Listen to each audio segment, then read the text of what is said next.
Bueno, mis queridos, ahora los voy a invitar, por favor, a que silencien su micrófono si son tan amables, por favor, y vamos a comenzar a estudiar. Estamos estudiando un tema bien largo, bien extenso. Específicamente estamos estudiando cuál es la estrategia que el enemigo usa en su mayoría para lidiar o para batallar contra nosotros, es decir, algunas estrategias. Entonces, déjenme ver. Estamos metidos en el tema de estudiar cuántas, eh, cuántos dones Lucifer tenía incluso antes de que cayera en pecado y que fuera tirado o echado desde el cielo donde él vivía junto a Dios a causa de su pecado. Entonces, permítame. Porque antes de seguir, quiero darles un tema general en este tipo de cosas.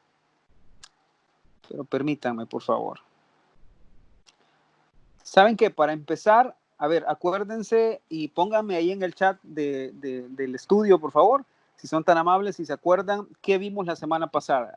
En unas pocas líneas, en unas frases, escríbanme por favor ahí qué es lo que vimos la semana pasada, por favor.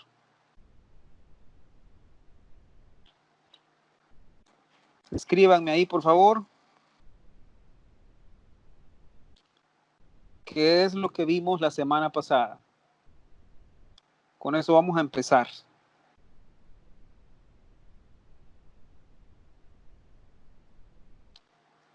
Sí, las piedras de Jesús y Lucifer. Muy bien, ¿qué más? Las piedras, las cuales no tenía Lucifer, corresponden al ámbito de la cabeza. Muy bien. ¿Qué más? Todos están escribiendo. Por favor, participen. Es parte de que nos involucremos en lo que hemos estado aprendiendo. Es retroalimentación. Nunca tuvo poder para gobernar. Muy bien. Exactamente, aunque a pesar que tuvo estos dones.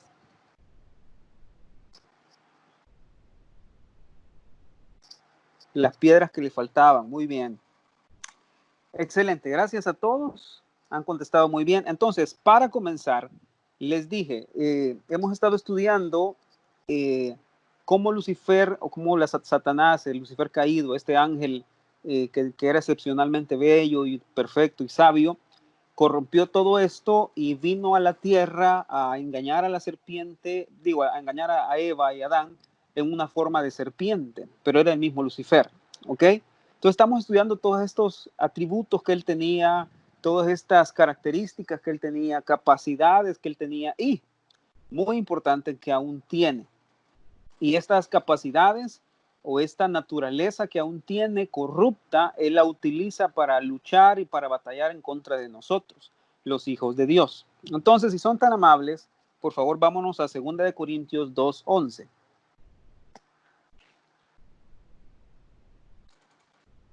Vamos a continuar ahora, con la ayuda del Señor, a estudiar la segunda piedra que aparecía en la vestidura de Lucifer.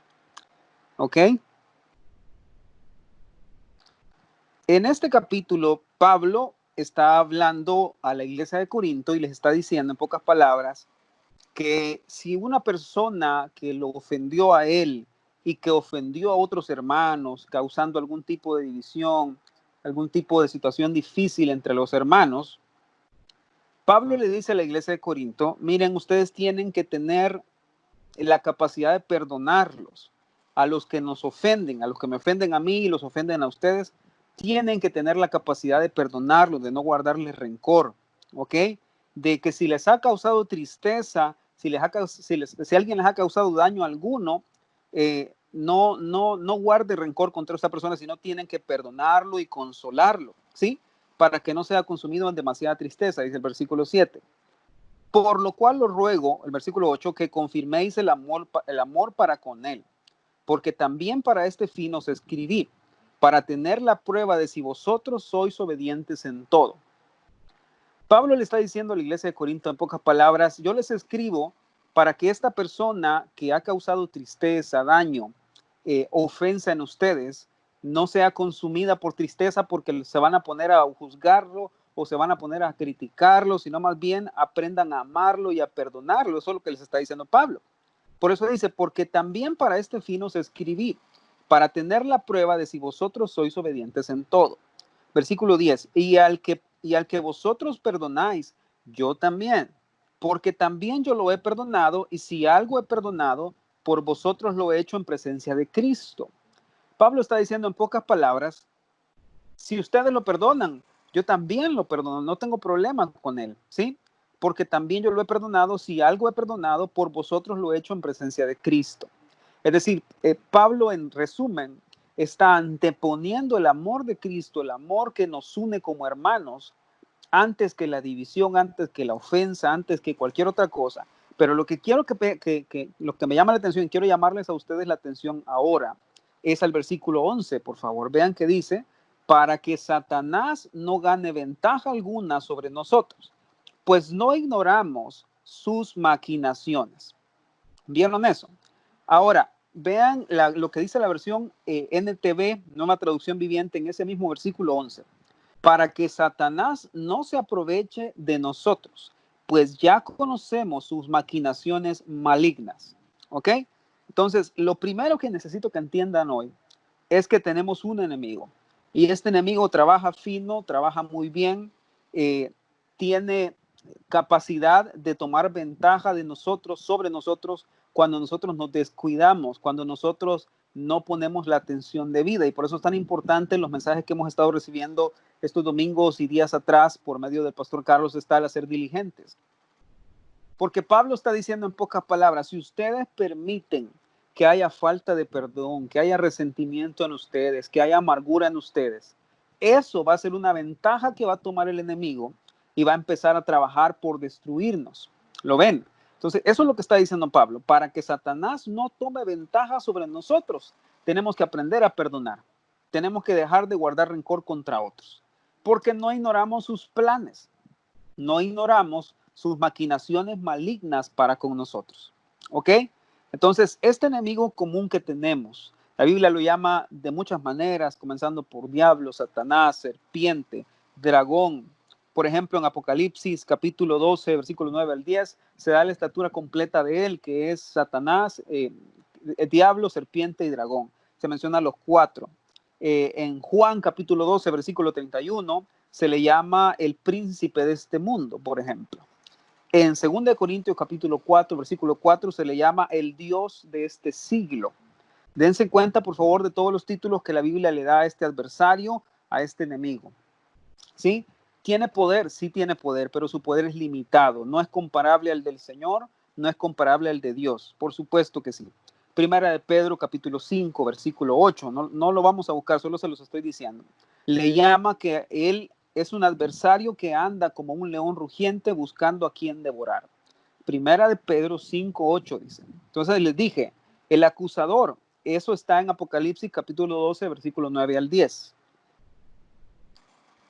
Apocalipsis 12 del 9 al 10 como el acusador. El príncipe de este mundo, Juan capítulo 12, versículo 31. El Dios de este siglo, segunda de Corintios capítulo 4, versículo 4. Otra más, primera de Pedro 5, 8, ya les dije, dice el adversario como león rugiente. ¿Sí?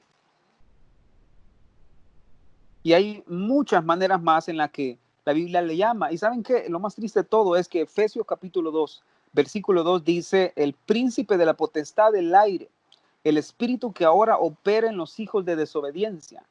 Tristemente, de la forma más inconsciente, de la forma más atroz posible, el mundo está bajo este gobierno de este ser caído, de este enemigo que se levanta contra nosotros a batallar duramente. ¿Ok? Ahora, les voy a hacer una pregunta. Para ustedes, cuando por ejemplo, 1 Timoteo capítulo 1 dice que debemos pelear la buena batalla, ¿qué entienden ustedes por pelear la buena batalla? Quiero que me respondan por medio de mensajitos aquí en el chat de Skype. ¿Qué entienden ustedes por pelear la buena batalla? ¿Qué significa para ustedes eso? Pelear por las cosas que vengan del Señor, dice. ¿Qué más? Vamos. ¿Qué significa para ustedes pelear la buena batalla?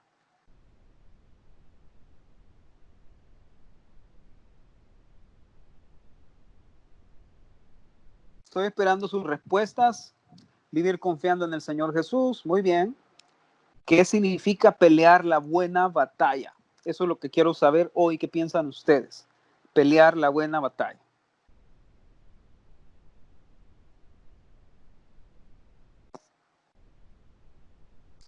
Vencer a nosotros mismos, que Cristo ya venció la batalla, por eso me imagino, es buena, defendiendo nuestra fe, ajá, muriendo a nosotros mismos, excelente, han hecho muy buenas respuestas, han escrito todos. La buena batalla, mis queridos hermanos, encierra cosas como, por ejemplo, resistir a este enemigo día con día, resistirlo, ¿sí? Excelente, resistirlo. Y eso lo encuentran en Santiago capítulo 4, versículo 7. Miren que les estoy dando muchos versículos, tomen las notas, no las vamos a estudiar por cuestión de tiempo, sino que son temas generales y son muy, muy grandes, hermanos. Este tema es larguísimo, no tienen una idea. Pero bueno, Santiago 4, 7 dice que debemos resistir al enemigo día a día. Eso es pelear la buena batalla. Número 2, tenemos que negarnos a nosotros mismos cada día, ¿sí? Eso está en Efesios capítulo 4, versículo 27. La negación diaria, es decir, abstenernos de darle lugar a él, abstenernos de darle espacio donde pueda meterse. Efesios 4, 27. Luego encontramos, tenemos que luchar o pelear día a día en contra de sus estrategias. Y para eso sí nos vamos a ir a Efesios capítulo 6, por favor.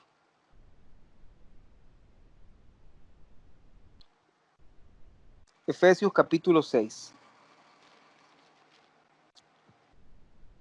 Cuando lo tengan me ponen amén, por favor. Versículo 11. Efesios 6, 11, por favor.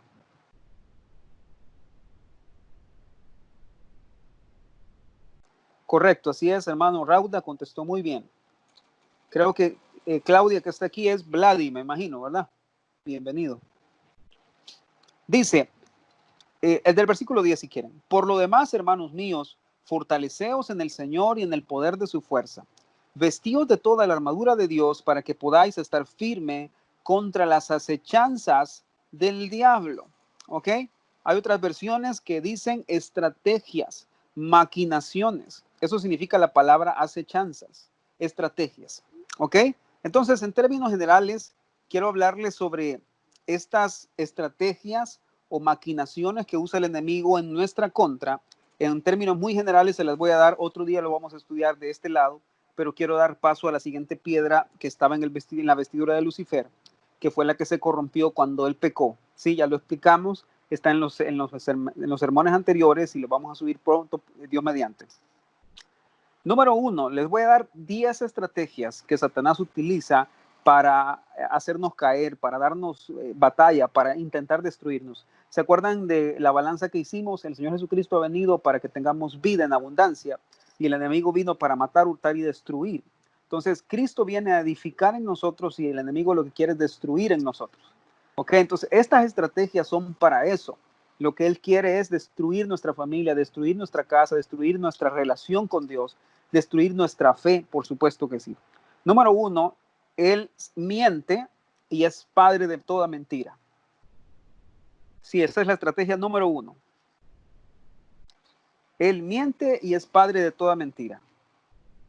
Número 2, él ciega las mentes de los incrédulos. Ciega la mente de los incrédulos. 3, él se disfraza con ropa de luz y de justicia. Pero vean la palabra disfraza. No dije él es luz y justicia. Dije él se disfraza. Se pone una fachada, se pone una vestidura o se viste de luz y de justicia, pero es oscuridad y muerte. ¿Ok? 4, hace señales y milagros también. Por supuesto que sí. Y ustedes que creían que no tenía para poder hacer milagros. Les voy a poner un ejemplo muy claro de esto. En la Biblia, ¿dónde encuentran ustedes que Dios le ofrezca riquezas a alguien, que se las ponga enfrente y que se las dé? O sea, que se las ofrezca y le diga, ven, yo te voy a dar todas estas riquezas. Menciónenme una persona en la Biblia a la que Dios, durante toda la historia de Génesis y Apocalipsis, Dios le haya puesto enfrente las riquezas y le haya dicho, ven, te las voy a dar. Uno, no lo van a encontrar porque Dios no hace eso. Pero cuando Satanás llevó a Jesús a ser tentado, mejor cuando fue guiado por el Espíritu al desierto, y ahí lo tentó Satanás, una de las tentaciones fue esa, ¿se acuerdan? Una de las tentaciones fue, si postrado me adorares, te daré todos estos reinos, te daré todas las riquezas del mundo, te daré fama, te daré gloria. Entonces, quiere decir que Satanás sí tiene la posibilidad de bendecir a la gente, y entre comillas digo esa palabra con mucho cuidado, porque puede hacer rico a alguien, puede darle fama a alguien, puede darle las riquezas del mundo a alguien, ¿sí? Pues por supuesto que sí puede hacer cosas como estas, hacer señales y milagros, ¿sí? Si nunca se habían puesto a pensar en eso, dense cuenta de eso. El evangelio que ofrece la prosperidad, ¿quién lo ofrece entonces? ¿Sí está claro eso? Dios nunca prometió eso. El único que prometió eso en la Biblia fue Satanás. Fue riquezas, fama, gloria y todo ese tipo de cosas. Número 5. Satanás tienta a la gente a pecar. Esa es otra estrategia que el enemigo usa. Él tienta a la gente a pecar. Es decir, mete a la gente en una forma de que su propio corazón o su propia naturaleza o las situaciones lo lleven a alejarse de Dios. 6. Satanás arranca la palabra de Dios del corazón de la gente y ahoga la fe. Una vez más, Satanás arranca la palabra de Dios del corazón de la gente y ahoga la fe. Y en eso se encuentran, por ejemplo, en Marcos capítulo 4, con la parábola del sembrador. Cuando Jesús explica la parábola de la semilla del sembrador, en el versículo 15 dice literalmente que viene Satanás y se lleva la palabra que ha sido sembrada en ellos. Si quieren, veámoslo, por favor. Vámonos a Marcos capítulo 4, por favor.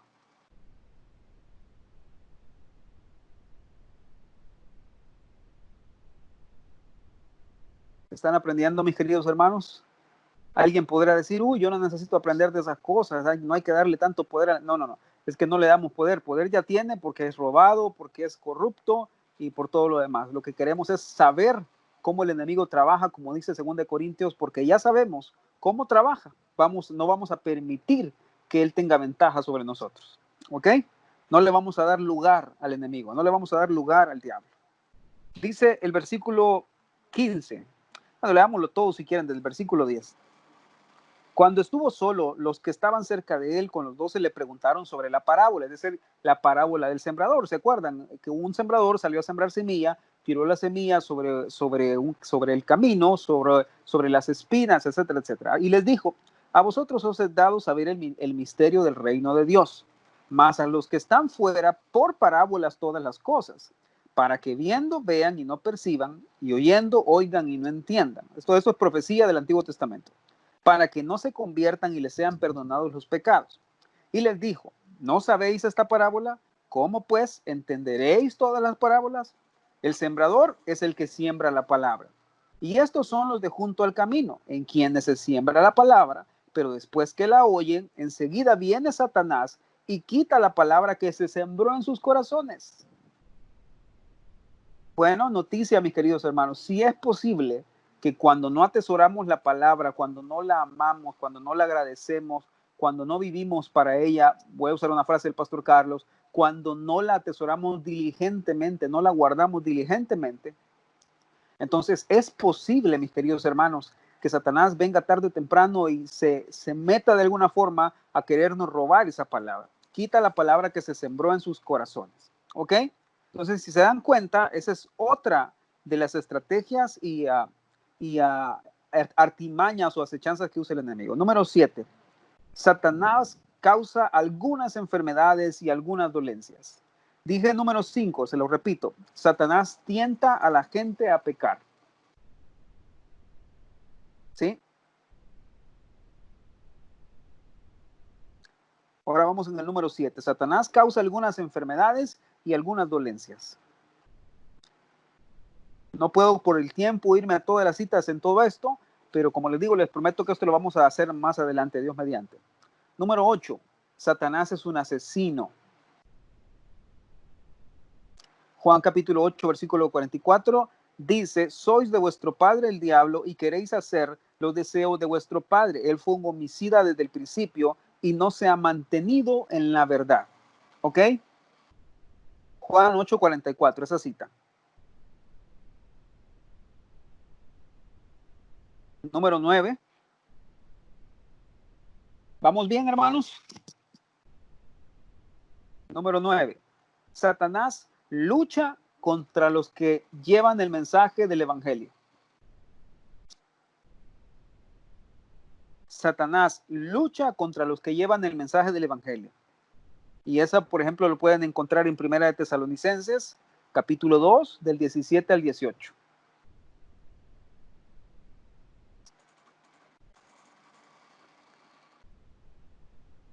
Primera de Tesalonicenses, capítulo 2, del 17 al 18.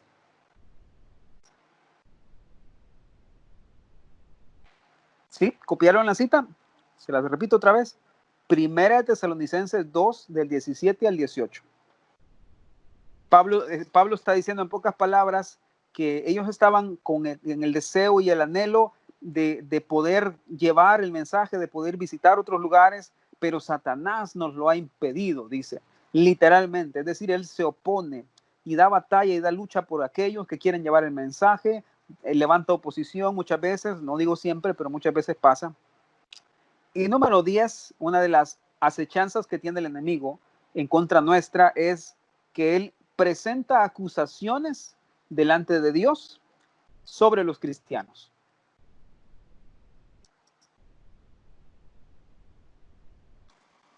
Acusaciones delante de Dios sobre los hermanos. Y esta cita merece que la veamos. Por favor, vámonos a Apocalipsis capítulo 12.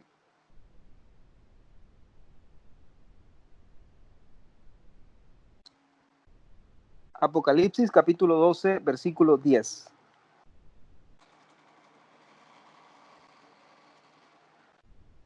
Apocalipsis 12, 10. ¿Vamos bien, hermanos? ¿Qué creen? Tenemos mucho trabajo que hacer para no dejar que el enemigo gane ventaja en nosotros y en nuestra familia. Por supuesto que lo que él quiere es destruir nuestra casa, destruir nuestra familia, nuestra relación con Dios, destruir la estatura espiritual de Cristo en nosotros, tomarnos y a desapercibidos y todo lo demás. Sí, yo sé. ¿Ok? Apocalipsis 12, 10. Dice, entonces oí una gran voz en el cielo que decía, ahora ha venido la salvación, el poder y el reino de nuestro Dios y la autoridad de su Cristo, porque ha sido lanzado fuera el acusador de nuestros hermanos, el que los acusa delante de Dios, delante de nuestro Dios, día y noche. ¿Ok? ¿Vieron eso? El que los acusaba delante de nuestro Dios día y noche. Entonces, ya les di las 10 estrategias. Voy a repetir una vez más cada una de ellas para que hagan una pequeña remembranza. Sé que lo llevo corriendo un poquito, pero es porque esta es solamente una introducción a lo que vamos a ver hoy. ¿Ok? Les dije, estas 10 estrategias son, número 1, Satanás miente. Él es el padre de la mentira. Número 2, dije, él ciega las mentes de los incrédulos. ¿Ok? ¿Cómo no? Con mucho gusto. Número 3, él se disfraza con ropa o con trajes de luz y justicia. Número 4, Satanás hace señales y maravillas. Hace señales y milagros. Ya les dije, en ese punto les expliqué cómo él puede enriquecer a alguien, darle fama a alguien, etcétera, etcétera, ¿verdad? Número 5, Satanás tienta a la gente a pecar. Si quieren anotar, por ejemplo, otro ejemplo muy claro del número 4, cuando él hace señales y milagros, ¿se acuerdan de cuando Moisés tiró la vara en frente de Faraón y la vara se convirtió en una serpiente? ¿Se acuerdan qué hicieron los hechiceros que estaban ahí del Faraón, egipcios? Y tiraron varas también y las varas se convirtieron en serpientes también. Entonces, obviamente era un trabajo demoníaco, obviamente. 6. Satanás arranca la palabra de Dios del corazón de la gente y ahoga la fe. Número 7. Satanás causa algunas enfermedades y dolencias.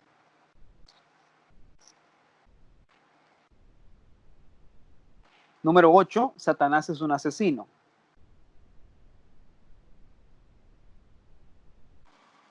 Número 9. Satanás lucha contra los que llevan el mensaje del evangelio o los que llevan el evangelio. Y número 10, donde estamos trabajando, Satanás acusa a los cristianos delante de Dios. Ahora, Alfredo nos pide que ampliemos la número 10. Ok, me voy a tomar el tiempo para esto. ¿Cuántas veces ustedes, y pónganme la mano así, por favor, sean muy honestos en el grupo, cuántas veces ustedes han sentido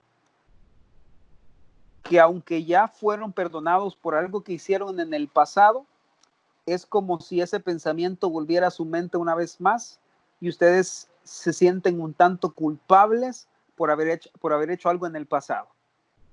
¿Sí está clara la pregunta? Otra vez la voy a volver a formular.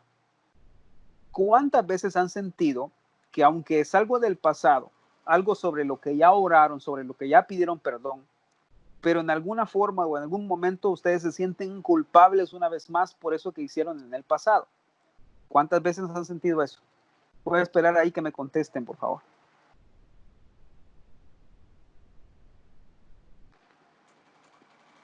Ahí están algunos ya poniendo sus manitas. A mí también me ha pasado. Ahora les voy a explicar por qué pasa eso. O sea, la pregunta sería, ¿por qué pasa eso si ya fui perdonado por el Señor Jesucristo? Ya fui lavado por su sangre, es decir, ya fui redimido, soy perdonado, tengo su sangre, voy camino al cielo. No es por obras, es por su gracia, es por fe. Pero ¿por qué de repente se me cruza el pensamiento? ¿Y por qué me vuelvo a sentir un tanto culpable una vez más por lo que fue hace muchos años, por lo que me arrepentí, ¿verdad? Obviamente, por lo que dejé esos malos caminos, pero vuelve a venir eso a mi mente y a mi corazón. La respuesta es muy sencilla, mis queridos hermanos. Lo que sucede en ese caso es que el acusador está una vez más llegando a nuestra mente y queriendo llegar hasta el corazón a decirnos, pero vos no te acordás de lo que hiciste, que vos ya no te acordás acaso de aquellas cosas que andabas haciendo, pero ya no te acordás de aquello que te robaste, ya no te acordás de esto que hiciste que ofendió a tu esposa, que ofendió a tus hijos, que ofendió a tus papás. Hermanos, cuando ese tipo de pensamientos o ese tipo de culpa venga a nuestro corazón, lo que en realidad está pasando es que el enemigo está levantando una acusación en nuestra contra. Porque nuestro corazón ya fue lavado, perdonado, redimido por la sangre de Cristo. Entonces, esa culpa que viene a nosotros no viene del Señor. ¿Sí? La Biblia dice que Dios, cuando nos perdona, toma nuestros pecados y los tira lejos con fuerza hacia el mar, a lo más profundo del mar, que son sus espaldas, el mar del olvido. ¿Sí? Y dice, literalmente, para no volverse a acordar de ellos. Entonces, la culpa que sentimos por cosas del pasado es algo que no proviene de Dios, es algo que proviene del enemigo. Esa es una de sus acechanzas, esa es una de sus estrategias. Querer acusar a los hijos de Dios, querer condenar a los hijos de Dios, aún por las cosas que ya fueron perdonadas para ellos. ¿Sí? Entonces, Alfredo, para terminar ese número 10, esa es una de sus estrategias, acusar a los hijos de Dios delante de Dios. Por supuesto que Dios no le hace caso. Por supuesto que para Dios es pasado, ya nos perdonó, ya nos limpió, ya nos lavó y nos lleva hacia adelante. ¿Sí?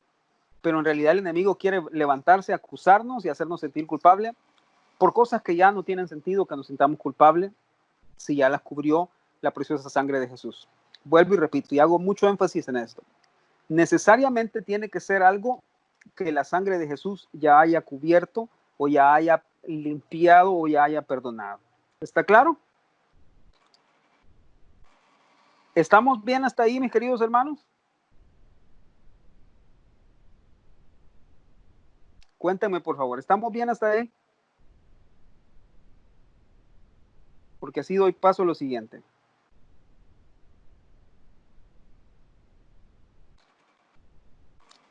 Excelente.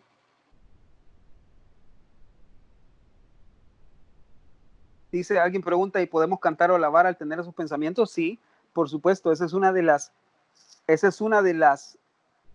mejores estrategias que nosotros podemos utilizar cuando vengan estas acechanzas del enemigo. Alabar al Señor, bendecir al Señor por su sangre, por su gracia, por su misericordia, por su perdón, por su favor, porque nos limpió, porque nos ha perdonado, porque nos ha hecho justos delante de Él por Jesucristo. Esa es una de las estrategias que nosotros tenemos que usar cuando vengan estos sentimientos o estos pensamientos de culpa a nuestro corazón. Vuelvo y repito, y quiero ser muy enfático y quiero ser muy claro en esto, porque necesito estar seguro que estas cosas que hice en el pasado ya fueron cubiertas por la sangre de Jesús, ya fueron cubiertas por su sangre preciosa, que yo ya me arrepentí de eso, que yo dejé esos malos caminos, porque la palabra arrepentimiento, se los he enseñado, significa volver al punto de partida, volver al principio para no volverse a equivocar. ¿Ok? Eso es arrepentimiento. Entonces, nadie puede decir, yo ya me arrepentí de robar tal cosa, pero sigo robando. No existe tal cosa. Arrepentimiento es dejar esos caminos, ¿ok? Apartarse de ellos.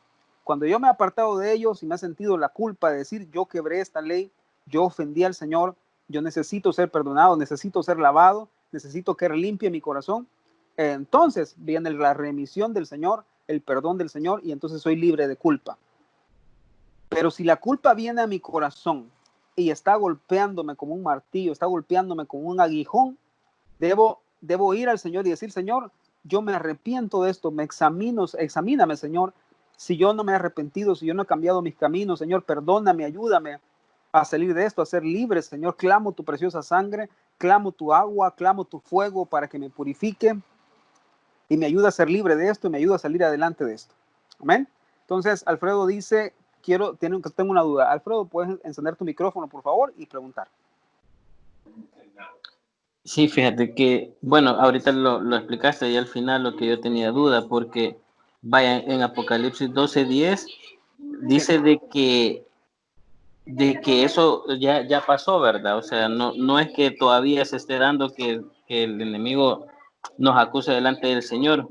Entonces, cuando se vienen estos pensamientos, entonces, de algo que hiciste, por ejemplo, es porque definitivamente no lo has entregado a un 100% y te dejas que el enemigo te engañe con esa forma, ¿verdad? Que es lo último que vos estabas diciendo. A ver, te voy a contestar eso en una sola frase. Sí, el enemigo al día de hoy todavía sigue queriéndonos acusar delante del Señor. ¿Sí? Y lo va a seguir haciendo hasta el día que sea echado, como aparece en Apocalipsis 12. Quiero decirte que lo que pasa en Apocalipsis 12 no es algo del pasado. Eso no ha sucedido todavía. Eso es un evento futuro. Es un evento del fin del mundo. ¿Sí? Eso, por ejemplo, está después está después de los sellos, después de la tribulación. Eso es al final. Eso quiere decir que el enemigo al día de hoy todavía sigue queriéndonos acusar delante del Señor. Aquí es donde viene lo hermoso de todo esto. Mira, aquí es donde viene lo precioso de todo esto del Señor Jesucristo. ¿Ok? A ver, te voy a dar una cita.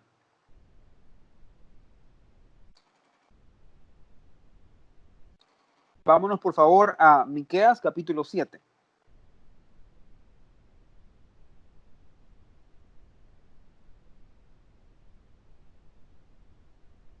Miqueas capítulo 7.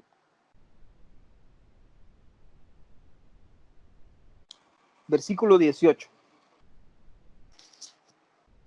Miqueas es uno de los libros más cortos de la Biblia, tiene solo 7 capítulos y es un profeta menor, uno de los profetas menores.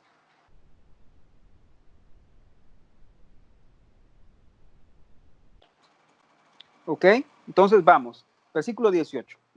¿Qué Dios como tú, que perdona la maldad y olvida el pecado del remanente de su heredad, no retuvo para siempre su enojo, porque se deleita en misericordia? Él volverá a tener misericordia de nosotros, sepultará nuestras iniquidades y echará en lo profundo del mar todos nuestros pecados. cumplirás la verdad a Jacob y a Abraham la misericordia que juraste a nuestros padres desde tiempos antiguos. Entonces, quiero que entendas esto, estimado Alfredo, y los demás también, porque tenemos un enemigo que día y noche quiere acusarnos delante de Dios. Y llega y se presenta con sus mejores argumentos, con sus mejores declaraciones juradas, queriendo determinar y queriendo señalar lo malo que Alfredo ha hecho, lo malo que José Miguel ha hecho toda su vida, lo malo que Ricardo ha hecho toda su vida, y le dice a Dios, mira, pero tú lo has puesto para que sea pastor de una iglesia, por ejemplo, pero tú no te acuerdas de estas cosas que él ha hecho, pero tú no te acuerdas de esto, que de esta manera como él te falló en el pasado, como él te está fallando. ¿Sí? Quiero que vean la escena, por favor. Dios teniendo frente a él a este acusador, este acusador queriendo meter argumentos para obviamente hacer quedar mal a sus hijos. Pero quiero que vean del otro lado a Dios diciéndole, yo no sé de qué me estás hablando, porque esos pecados de lo que me estás hablando fueron cubiertos por la sangre de mi hijo. Esos pecados de lo que me estás hablando están detrás de mis espaldas y yo juré no volverme a acordar de ellos. Sepultarán nuestras iniquidades y echarán en lo profundo del mar todos nuestros pecados. ¿Sí? Y en términos teológicos esto es un tema difícil. ¿Saben por qué? Porque Dios es omnisciente, ¿verdad que sí? Dios es omnisciente, Él todo lo sabe, todo lo entiende, todo lo conoce. Y Dios no puede pasar desapercibido de algo, pero entonces explíquenme cómo es que no se acuerda de nuestros pecados. Nunca se habían puesto a pensar en eso, ¿va? Porque la Biblia dice que Él no se acuerda más de nuestros pecados. ¿Ah? ¿Cierto? ¿Lo dice o no lo dice?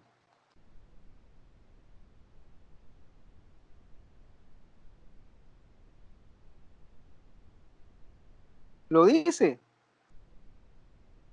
Y entonces, ¿cómo es eso que funciona?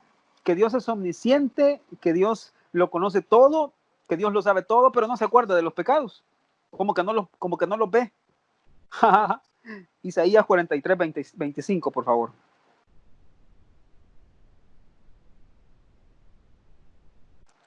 Isaías 43, 25.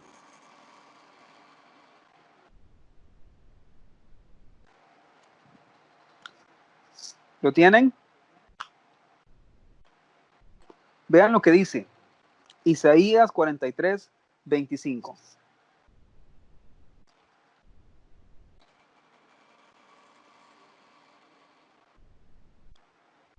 Cuando lo tengan me ponen amén, los espero.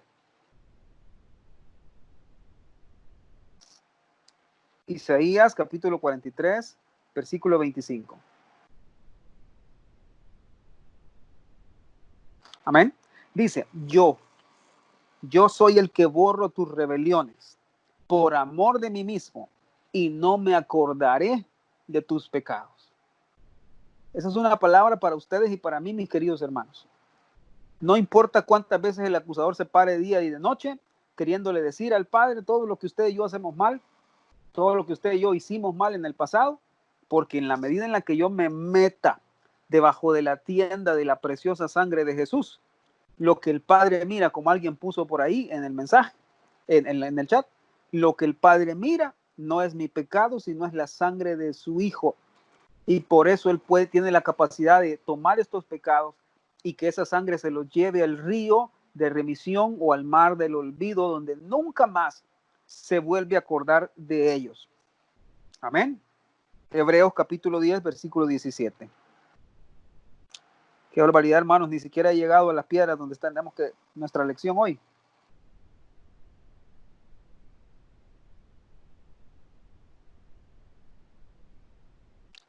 Amén. Vámonos a Hebreos capítulo 10, versículo 12.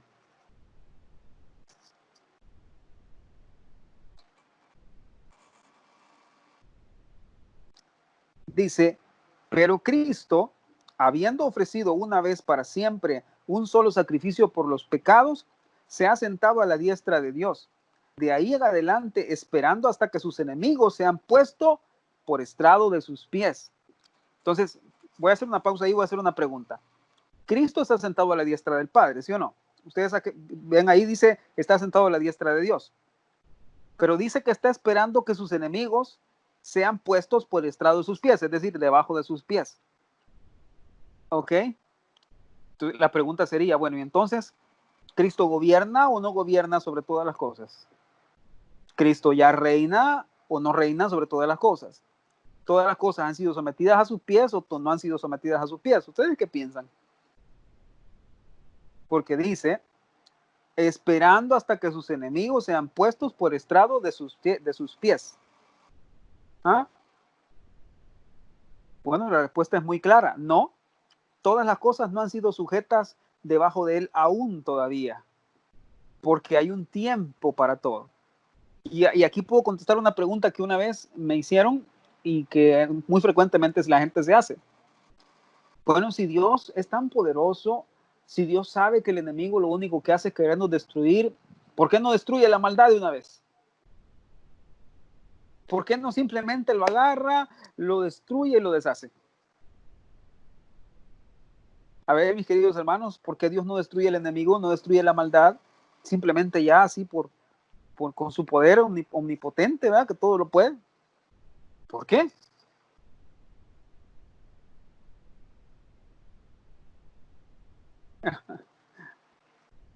Me encanta que piensen. Qué interesante se puso el estudio, ¿verdad? Es correcto. A lo que escribieron ahí es correcto.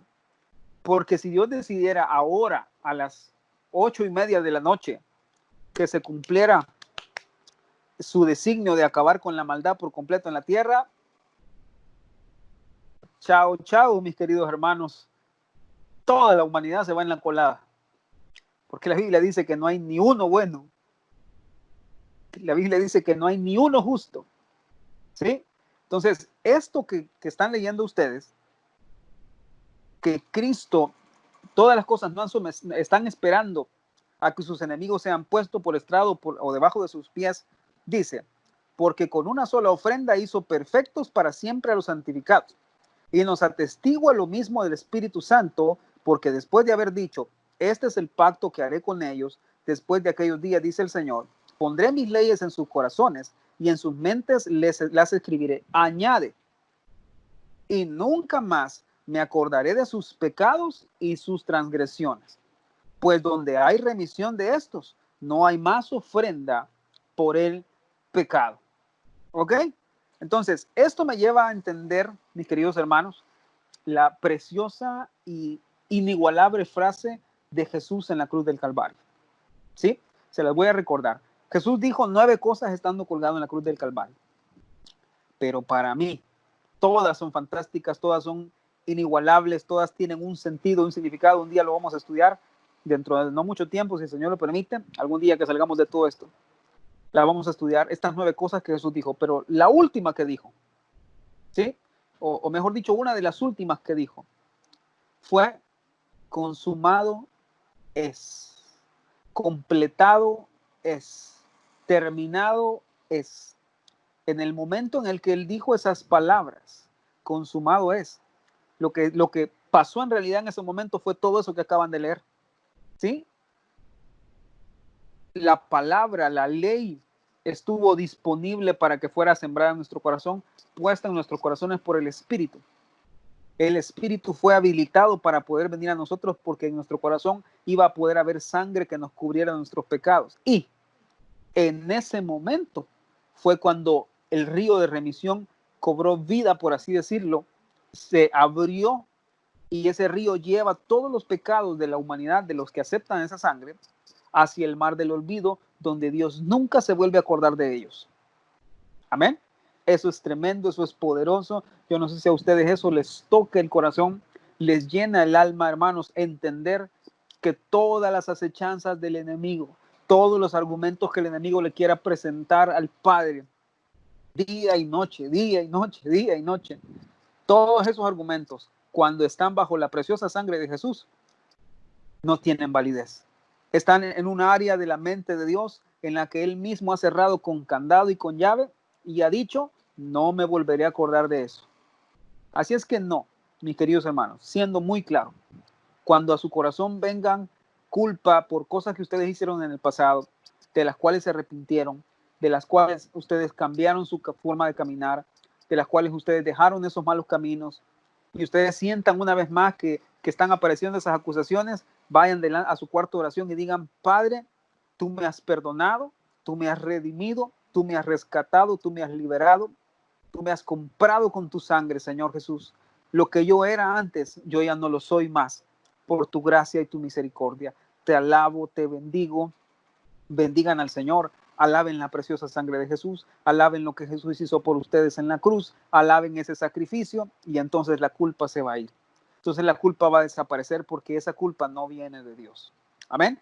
Esa es una de las acechanzas que el enemigo ocupa para querernos destruir, para querernos alejar de Dios, para querernos obstaculizar, para que no crezcamos a la medida de la estatura de la plenitud de Cristo.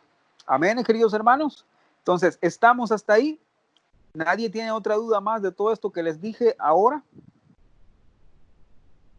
¿Estamos claros? Vuelvo y repito. Esta serie que estamos estudiando en medio de la serie de la voluntad del hombre, o la voluntad humana, no es para exaltar y para darle poder al enemigo. Si se dan cuenta, lo que les estoy diciendo es: sí es cierto, el enemigo tiene poder, sí es cierto, el enemigo usa estrategias para querernos destruir, para querernos matar, para querernos alejar de Dios, pero también es cierto que el Señor nos ha dado la ventaja de entender en su palabra las formas que Él ocupa para querer destruirnos a nosotros, y por lo tanto no dejar que Él tenga ventaja. Por lo tanto, no dejar que Él nos gane la batalla. Amén. ¿Estamos? Pónganme un amén ahí, por favor, si vamos bien. O si tienen una duda, me detengo.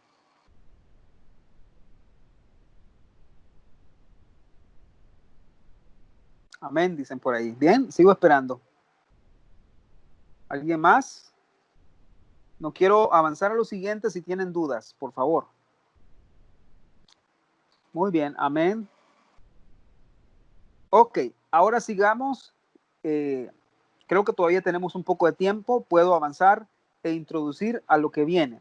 Voy a compartirles mi pantalla y vamos a seguir en nuestro tema acerca de todo esto que estamos estudiando: cómo el enemigo quiere engañarnos, cómo el enemigo quiere planificar, ofrecernos cosas a modo de que nosotros quitemos nuestra mirada del Señor. ¿Se acuerdan? Estábamos estudiando específicamente cómo el enemigo se acercó a la mujer en el huerto, la engañó, la envolvió en su sabiduría corrupta y le ofreció algo a ella. ¿Ok? Entonces, no creo que me dé tiempo de terminar mi tema de hoy, porque todo eso que les di era una introducción para el tema que vamos. Ahora vamos a estudiar la segunda piedra que estaba en la vestidura de Lucifer. Para eso, y hacer una pequeña remembranza para los que no estuvieron la semana pasada, vámonos a Ezequiel capítulo 28, por favor.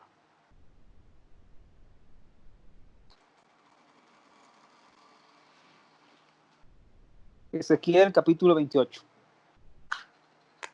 ¿Cuánto tiempo llevamos, Jaime? 57 minutos. Gracias.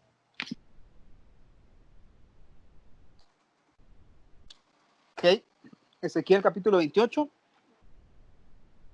versículo 12. Ya les enseñé que esta profecía era para un rey natural que era de una ciudad que se llamaba Tiro.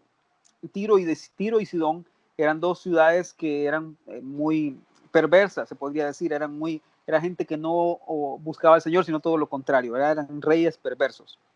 Entonces Dios levanta una profecía contra él, pero esta profecía tiene un doble significado, porque tiene un significado natural para esta persona que se llamaba Tiro, que era el rey de Tiro, y tenía un significado espiritual para la persona de Lucifer, ¿ok? Que estaba en el huerto de Dios en el cielo. Dice el versículo 12, hijo de hombre, levanta endechas sobre el rey de Tiro. Estamos en Ezequiel 28, 12. Hijo de hombre, levanta endechas sobre el rey de Tiro y dile: así ha dicho Jehová el Señor, tú eras el sello de la perfección, lleno de sabiduría, ya hablamos de la sabiduría corrupta, y acabado de hermosura, ¿sí? Esta hermosura es belleza y perfección. Este es nuestro segundo punto, ¿ok? En Edén, en el huerto de Dios estuviste, y todo esto que se menciona aquí es parte de las vestiduras de hermosura o de belleza que tenía. Dice: de toda piedra preciosa era tu vestidura, de cornerina, topacio, jaspe, crisólito, berilo y ónice, de zafiro, carbúnculo, esmeralda y oro. Los primores de tus tamboriles y flautas estuvieron preparados para ti en el día de tu creación. ¿Ok? Entonces, estamos estudiando eso. Ahorita voy a compartir, a empezar a compartir mi pantalla, por favor. Como siempre les pido, ayúdenme, por favor, por medio del chat, a saber si oyen y ven todo lo que está en mi pantalla, por favor.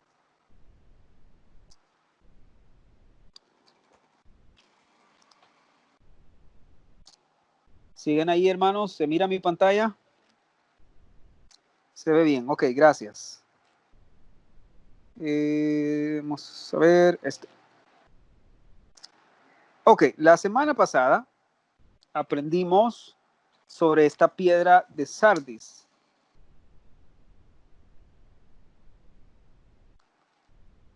Y aprendimos que significa raspar, separar. Significa, y también está conectada con la tribu de Judá, la primera tribu que aparece en Números capítulo 2, ¿sí? Y por eso está relacionada con la alabanza.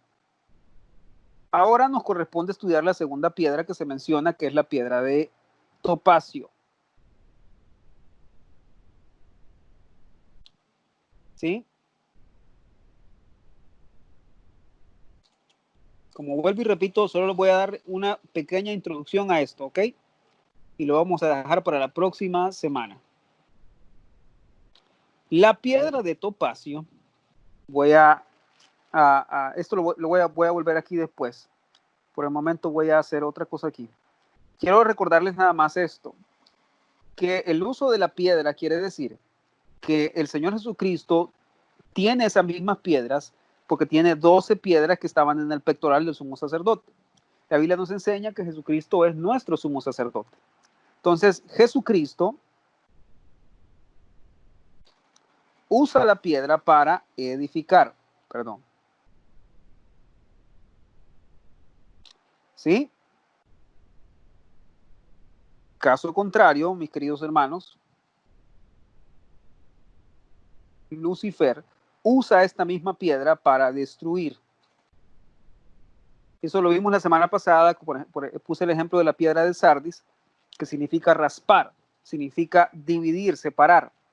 Y hablábamos de que el Señor Jesucristo usa esta piedra para raspar en nosotros lo que no es conforme a su voluntad, conforme a la voluntad del Señor. Y entonces la usa para lidiar con nuestro orgullo, con nuestra soberbia, con nuestra aspereza, con nuestra dureza, y eso nos edifica y eso nos hace crecer en nuestra estatura espiritual y ser más como Él. ¿Okay? Pero Lucifer la usa para destruir. Por supuesto que sí, nos hace críticos, nos hace personas ingratas, personas que no tienen gratitud por nada, personas que dividen a otros, separan a otros y causan heridas y dolor en otra persona. Entonces Lucifer, obviamente, como ven, tiene este deseo o esta inclinación a usar esa piedra para destruir. ¿Ok? Entonces solo les voy a dar la definición de esta palabra y vamos a llegar hasta ahí porque ya es un poco tarde. Se las voy a escribir aquí. La palabra tropacio proviene de una raíz o una palabra hebrea antigua que ya no se utiliza, pero que significa, se lo voy a poner aquí en otro color.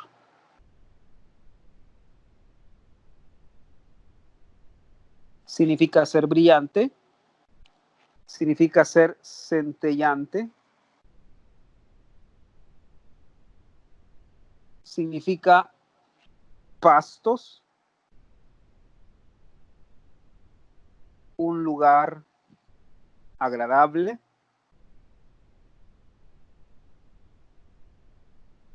permítanme,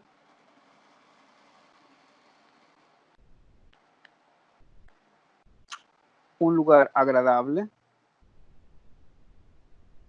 significa satisfacción,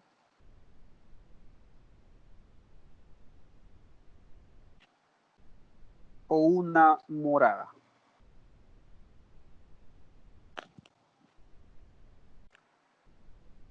¿Ok? Les estoy dando tiempo para que copien. significa ser brillante, ser centellante. Si entienden el término centellar, ¿verdad? Es decir, algo que tira mucho brillo, que tira mucho resplandor. Pastos, un lugar agradable, satisfacción o un lugar de morada. Ahora, según el orden que nos da Números capítulo 2, ¿sí? ¿Se acuerdan de ese orden? La primera tribu que aparece era la tribu de Judá. La segunda tribu que aparece es la tribu de Isaacar.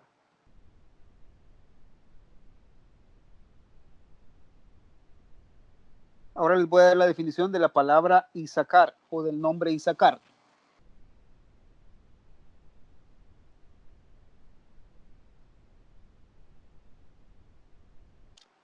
Isaacar significa traer una recompensa. Traer una recompensa.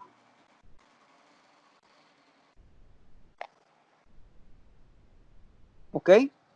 Entonces, como ven, como les quería decir, no vamos a tener tiempo de meternos a todo esto y a poder explicarles bien toda esta piedra porque esa es preciosa, pero básicamente lo que estudiamos ya acerca de toda esta obra, acechanzas, todas estas estrategias que el enemigo usa, tienen mucho que ver con esto. ¿Se acuerdan? La primera piedra era sardis, que es la piedra para raspar, una piedra brillante, una piedra roja que se usaba para sacar brillo a algo, en muchos sentidos. Pero esta segunda piedra de topacio significa ser brillante, centellante. ¿Ok? Ahora, esta porción o esta segunda piedra, si está en el Señor Jesucristo, quiere decir que tiene un significado para nuestro bien o tiene un significado para nuestra edificación. ¿Ok? Ahora, esta segunda porción de la naturaleza de Jesucristo, esta es su gracia, esta es su gloria, que es agradable y que trae satisfacción a nuestra vida. Una vez más se lo repito. Esta segunda porción o esta segunda piedra, ¿se acuerdan que les expliqué que estas piedras son capacidades o estas piedras son naturaleza que está en nuestro Señor Jesucristo y de una forma robada y corrupta está en Lucifer? Porque eran dones que Dios le dio, pero él a causa de su pecado lo corrompió y ahora lo usa para destrucción. Pero pensando en Jesucristo, que es lo que nos interesa, esta segunda porción nos habla de la gloria de Jesús, de la gracia de Jesús, que es agradable y satisfactoria para nosotros. Ahora vean, les he señalado esta palabra porque aquí es donde vamos a estar trabajando en los próximos días. Satisfacción. Vamos a tratar de aprender qué es la verdadera satisfacción, cómo encontrarla y por qué. ¿Por qué razón la serpiente logró engañar a Eva y Adán en el huerto? Porque ella les ofreció esto, una satisfacción que no era de acuerdo a la voluntad de Dios. ¿Ok? Entonces, esta piedra de topacio nos habla de que Jesucristo, Él es nuestras moradas, aquí lo señalo, Él es nuestra morada agradable y satisfactoria. Él es la luz que nos ilumina hacia la verdad. Él es quien produce en nosotros plenitud, placer y satisfacción. Una vez más, Él es quien produce en nosotros placer y satisfacción.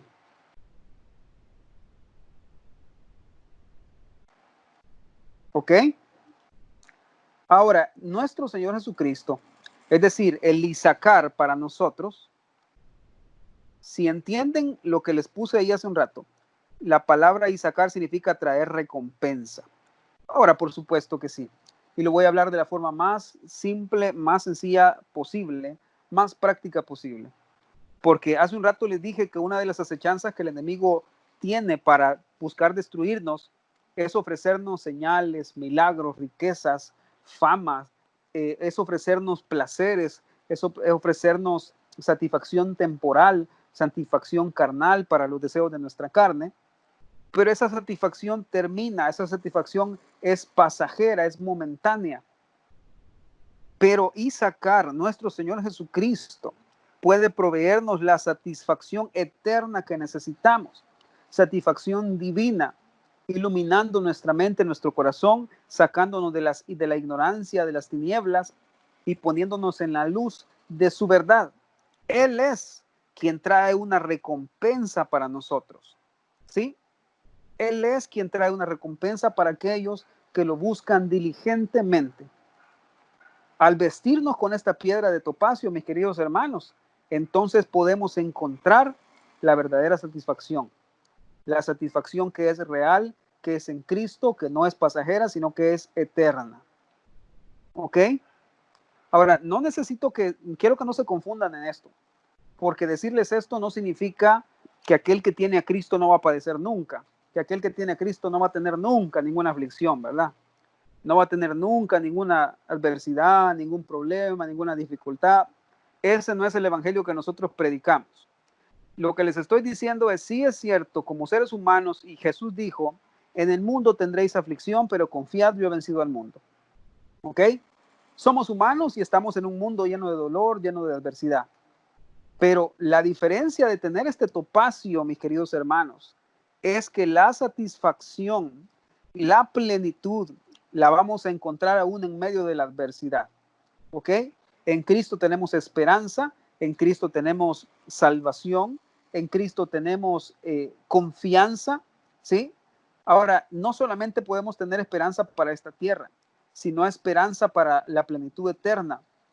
Por eso tenemos que considerar tanto y pensar tanto, hermanos, lo que Jesús tiene para ofrecernos, lo que Jesús tiene para darnos en la eternidad, tanto terrenalmente como eternamente, ¿sí? Entonces, quiero que les quede muy claro eso. Voy a introducirles nada más este tema, como les dije. El topacio representa satisfacción, representa un lugar donde podemos ser plenos, un lugar donde podemos encontrar una recompensa. ¿Y cuál es esa recompensa? Y escribí aquí algunas cosas, se las voy a dar para que ustedes las puedan escribir también si lo desean. Algunas de las cosas que tenemos en Cristo, adicional a su amor y adicional a todo lo que tenemos en Él por su gracia y misericordia. En Cristo tenemos un Salvador. En Cristo tenemos la promesa, del Espíritu Santo. Solo por medio de Él podemos recibir al Espíritu Santo, nuestro Consolador, aquel que va a estar con nosotros, aquel que nos va a guiar, aquel que nos va a ayudar. ¿Sí? En Cristo tenemos victoria sobre el pecado. Número 4. En Cristo tenemos victoria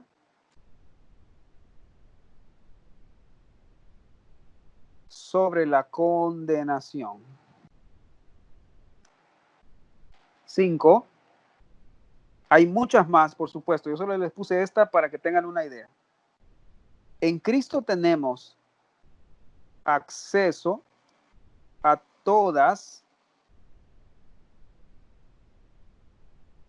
las virtudes de Jesús. Es decir, podemos ser como Él, podemos buscar tener su naturaleza, todo por medio de Jesús. Todo por medio de lo que Él hizo en sí mismo por nosotros. Número 6. Esto, por supuesto, tiene que ver cuando yo me rindo, me entrego, muero a mí mismo. Entonces puedo acceder a todas las virtudes de Cristo. ¿Sí? Tengo gozo en medio de la adversidad. ¿Vieron eso? Entonces, no les he puesto aquí en Cristo ausencia de problemas. ¿Verdad que no les puse eso? Les puse en Cristo tenemos un Salvador, la promesa del Espíritu Santo, victoria sobre el pecado, victoria sobre la condenación, acceso a las virtudes de Cristo, gozo en medio de la adversidad. Número 7, esta es la última que les voy a dar, mejor dos más. Encontramos reposo y paz Y número 8, para terminar, por supuesto, tenemos vida eterna.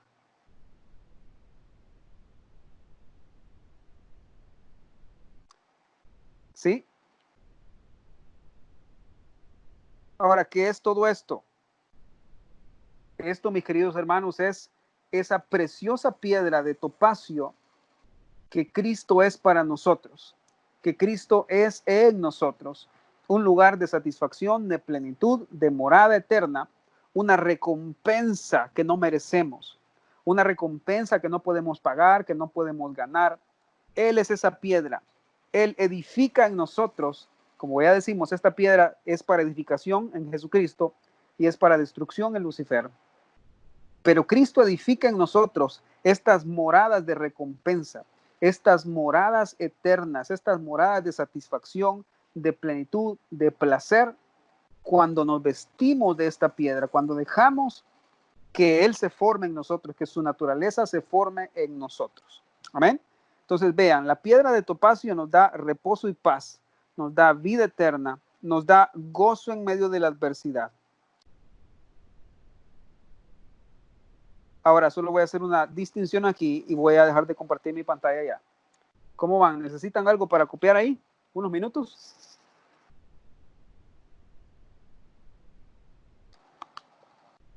¿Necesitan minutos para copiar, mis queridos hermanos?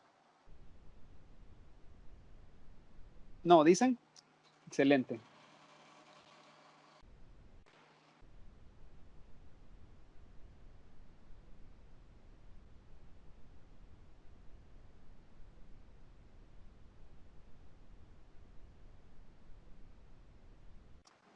Ok, seguimos aquí.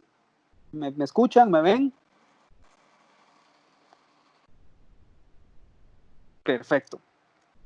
Ahora, los quería dejar con eso, mis queridos hermanos, y vamos a continuar la próxima semana, si el Señor permite, siempre con esta piedra, tal vez una o dos piedras más la otra semana, porque necesito hacer una pequeña reflexión de todo lo que hemos hablado hoy. Todas las acechanzas y las estrategias que el enemigo quiere usar en contra nuestra, infundir temor, infundir desaliento, planear hacernos caer, robar la palabra de nuestro corazón, todo eso que ya hablamos, todo eso tiene el fin de destruirnos. Todo eso tiene el fin de acabar con nosotros, porque ya les dije, Él es un asesino y un asesino desde el principio. Pero la Biblia dice que Cristo vino para que tengamos vida y la tengamos en abundancia. Entonces, vean cómo Cristo puede ofrecernos esta piedra preciosa del topacio para que sea una recompensa eterna para nosotros, una recompensa en medio de cualquier problema, de cualquier adversidad, el problema de cualquier situación, en medio de cualquier situación, mis queridos hermanos. Cristo es nuestra recompensa. Él es lo máximo que podemos lograr tener en la vida. ¿Sí? La gente dice, lo mejor está por venir. Yo siempre les he dicho, no, lo mejor ya vino, lo mejor se llama Cristo. Él fue nuestra mejor recompensa. Algo que no merecíamos, algo que no podíamos pagar, algo que no podíamos de ninguna forma merecer, ganar, obtener. Cristo es nuestro Isacar. Cristo es nuestra piedra de topacio. Amén. Así es que vamos a dejarlo hasta ahí, mis queridos. Voy a orar y vamos a terminar hoy. Vamos a seguir la siguiente semana, si Dios permite. Creo que el estudio ha durado como una hora y media más o menos. Así es que buen tiempo. Vamos a orar. Amén. Oremos. Padre, te doy gracias en esta noche por tu favor, por tu bendición en nuestras vidas, Señor. Gracias porque tú eres la piedra de topacio, Señor Jesucristo, nuestra recompensa, Señor. Tú eres, Señor, aquellas cosas que nosotros alguna vez anhelamos en la vida inconscientemente, Señor, cuando vivíamos en delitos y pecados, cuando vivíamos sin esperanza, sin Dios, sin fe, Señor. Cuando vivíamos, Señor, en la oscuridad, en ignorancia, Señor, sabíamos que te necesitábamos, pero por nuestra ceguera nunca lo pudimos entender, Señor. Pero de repente tú, Señor, apareciste a buscarnos, a salir en nuestro encuentro, Señor, sin que nosotros lo mereciéramos. Y tú te has convertido en la recompensa para nosotros sin merecerlo, Señor. Tú te has convertido en nuestra satisfacción, te has convertido en nuestra plenitud, te has convertido en lo que nos da placer, Señor. Te damos gracias por eso, Jesús. Gracias, Señor, porque a pesar de las acechanzas del enemigo, tú estás ahí, Señor, para ser nuestra recompensa, Señor. Tú estás ahí para ser aquello que levanta nuestra cabeza, que nos bendice, que nos da fuerza, Señor. Porque no lo merecemos, Señor. Y quiero ser muy, muy enfático esta noche en recordarnos a nosotros mismos que esto no es por nuestras obras, esto no es por nuestro trabajo, esto ni siquiera, Señor, es porque nosotros tengamos algo que sea digno de ti. Esto es por tu gracia y tu misericordia.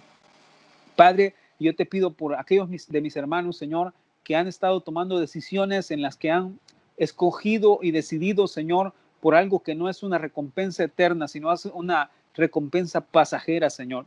Probablemente un momento de placer temporal, Señor. Algo que probablemente les ha causado una satisfacción momentánea, Señor. Y han cambiado, Señor, la recompensa eterna tuya, de tu porción, de tu naturaleza, Señor, por esta otra cosa, Señor. Perdónanos, Señor, y ayúdanos a escoger por ti todo el tiempo. Perdónanos, Señor, si hemos menospreciado lo que tú significas para nosotros, Señor. Perdónanos, Señor. Y límpianos de ese pecado, límpianos de esa ofensa, Señor. En el nombre de Jesús, enséñanos a verte a ti como la mayor recompensa de nuestras vidas, Señor. A verte a ti como el mayor regalo, Señor. A verte a ti como estas moradas de satisfacción, de plenitud que eres tú, Señor.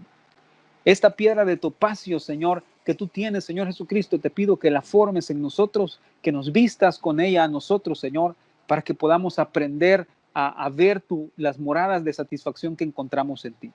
En el nombre de Jesús te bendigo y te doy gracias por todo lo que has hecho en esta noche. Quédate con nosotros en el nombre de Jesús. Bendícenos a todos, Señor. Amén y amén. Bueno, mis queridos hermanos, enciendan sus micrófonos, por favor.